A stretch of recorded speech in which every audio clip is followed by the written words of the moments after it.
Well, a couple of weeks ago, you might remember that we kind of went off the deep end, you might say, and we suggested that God could be speaking to us through liberals, through hippies, through global warming alarmists, through animal rights activists, and others who we have thought were not only not speaking for Him, but whose message we thought was actually anti truth.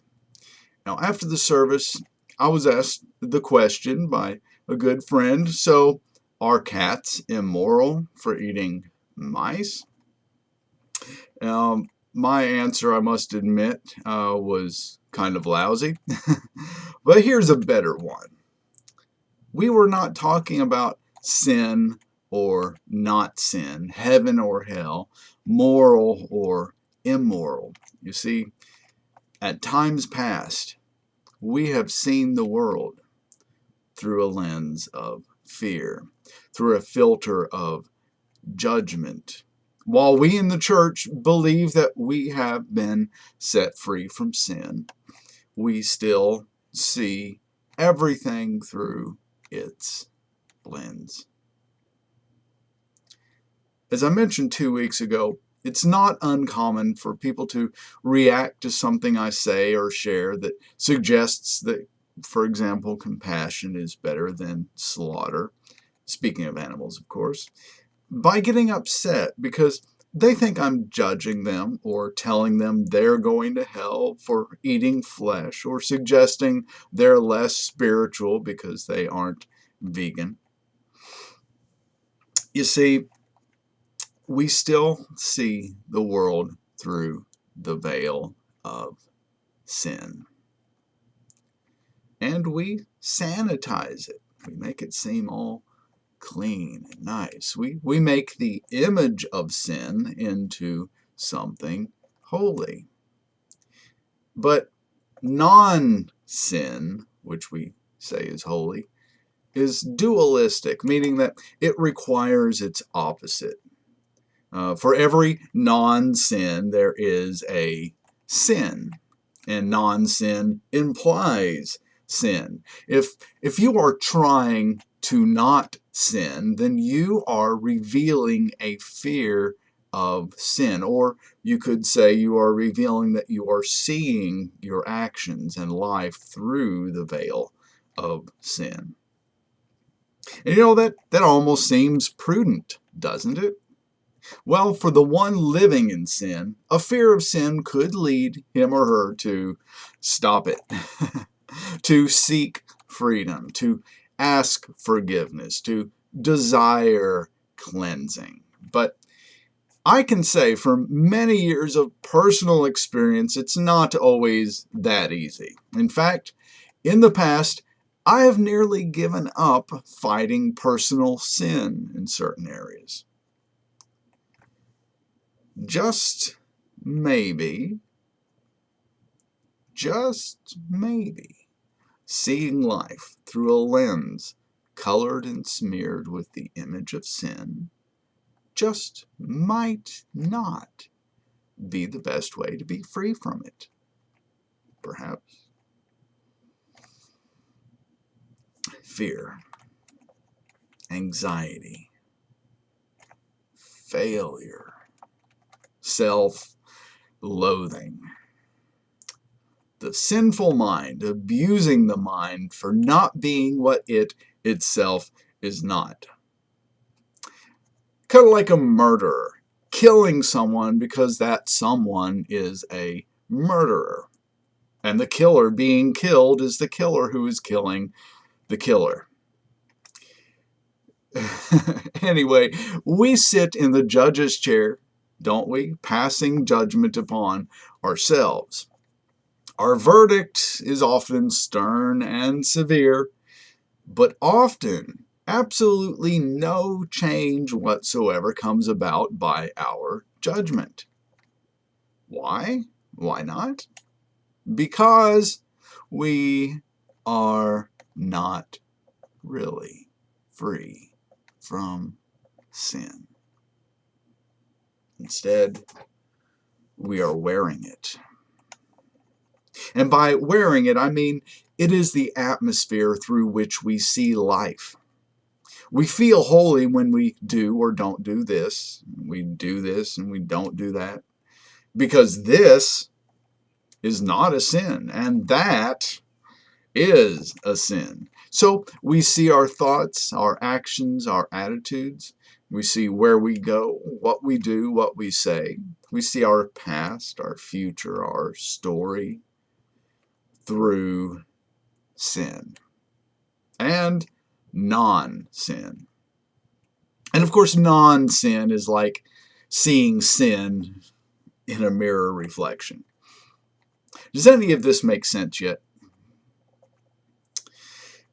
Now, looking through sin, the mind will say, so you're saying I can sin and it's okay? After all, if I'm not supposed to see life through the lens of sin or non-sin, then I can do whatever I want without worrying about whether it is a sin, right? But you know, the mind completely misses the whole point. It is so ingrained in the mind's thinking that either we live in the prison of seeing life through sin or we live in sin, one or the other, right? And yet, we are called to live in another place. We have been called out of the darkness and into His marvelous light. We have been invited to stop dwelling in the story and identifying with it, of what I did, or of what I didn't do, or of what I will do, or what I might do, and instead dwell in eternity. Which, of course, is always right now. All that matters when it comes to sin or not sin is what you do right now. Nothing else matters. Yes, but in 5 minutes I'll probably do such and such again because I did it 5 minutes ago, and 5 minutes before that, and 5 minutes before that, and I know I'll do it again in the future. Sin. Slaves to sin. Past sin, which doesn't exist because Jesus paid the price and washed it completely away. Future sin, which also doesn't exist because the future is just a fantasy in the head. Instead of seeing life through sin, which requires past and future, imaginary times that take you out of the present, where we are seated with Christ in perfect holiness, we dwell in forever. Now, forever is hard for the mind to grasp because the mind tries to imagine an eternal past with no beginning and an eternal future with no end. See, it's still lost in time. Past, which is time. Future, which is time. But you know, eternity has neither past nor future. They're just mind stuff. Eternity, forever, is always now. Now hear this. The mind can narrow down to a short band of past and future, of here and almost here, of just today or just this hour. It calls that the here and now. And it thinks about it, and it judges it, and it feels good about it, or it feels bad about it. But it is still in control. It is still calling the shots. It is still coloring your experience. Now, what did Jesus do? Did he not come to set the captives free? Indeed, he did. So, why are we bound by the confines of the sin-cursed human mind? To addictions, to negative habits, to bad attitudes, to habitual thought patterns. Well, Jesus told us that the way to life was narrow and few enter it. Now, I've always thought in the past that this meant heaven and hell. The way to heaven is, and being saved is narrow. The way to hell is broad. But in all fairness, he didn't necessarily say that, did he? He said life. Life, remember? Life is not in the future. It has never been in the future. It can never be in the future. It can not be in the past. Life can only happen now. And not now, somewhere else. Your life can happen only here and only now. But we are blocked by the troubles of our story and by the troubling identification with even a good story, the cares of earthly life. Now in Matthew chapter 7, verses 13 and 14, Jesus said this, "Enter in at the narrow gate, for wide is the gate, and broad is the way that leads to destruction, and there are many who enter therein. But small is the gate, and narrow is the way which leads to life, and there are few who find it."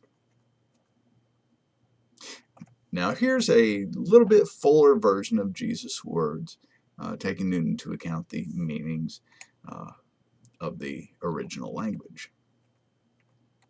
"Enter in at the narrow gate, for the gate is wide and the way is broad that leads to destruction, and there are many who enter it. But the gate is guarded by obstacles, and the way is narrow and blocked by troubles, which leads to life, and there are few who find it."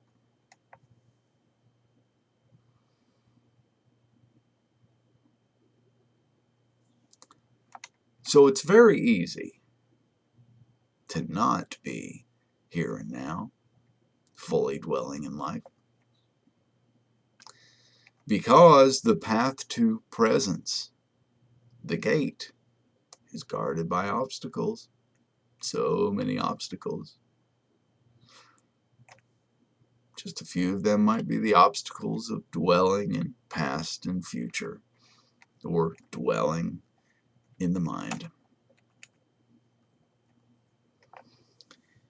Anger and resentment, anxiety and fear, regret and depression. We teach them to our children, and we pass them along to future generations. But where is the past over which you have anger or regret? Where is the future that fills you with fear and dread? Look around you right now. Can you find them for me? Or are they really just painful fantasies in your head? Are you truly free? Are you truly dwelling in life right now? In the kingdom, which is not sin and non-sin, judgment and non-judgment, doctrines and knowledge in the head? Or have the troubles, the positive or negative details of your story blocked the way?